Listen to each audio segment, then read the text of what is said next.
একটি ঘরে হাসি মুখে প্রবেশ করলেন মা লক্ষ্মী। কিন্তু হাসি মুখে প্রবেশ করার পরেই তিনি দেখলেন চারিপাশে রয়েছে অশান্তি, অনাচার, অশুদ্ধতা।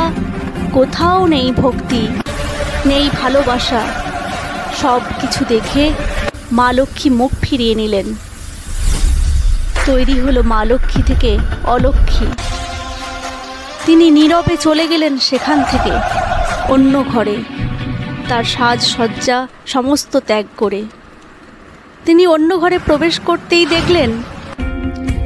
করতেই দেখলেন সেখানে চলছে পূজা অর্চনা। ধূপের গন্ধে ভরে গেছে চারিদিক, ভক্তি ভরে উচ্চারিত হচ্ছে মন্ত্র।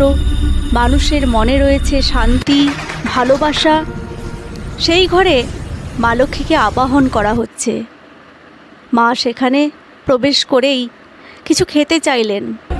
মাকে ভক্তি ভরে প্রসাদ খাবার নিবেদন করলেন। মা সেটা গ্রহণ করলেন। মা লক্ষ্মী হাসি মুখে গ্রহণ করলেন সেই ভালোবাসা, এবং সেখানেই তিনি স্থায়ীভাবে বিরাজ করলেন। যেখানে ভক্তি, যেখানে ভালোবাসা, যেখানে পবিত্রতা, সেখানেই মা লক্ষ্মীর আবাস, সেখানেই ধন সমৃদ্ধি। আমি একটি ছোট্ট ভিডিওর মাধ্যমে তুলে ধরলাম লক্ষ্মী অলক্ষ্মীর কাহিনী। ভিডিওটি কেমন হয়েছে অবশ্যই কমেন্টে জানাবেন। ভালো লাগলে লাইক, কমেন্ট, সাবস্ক্রাইব।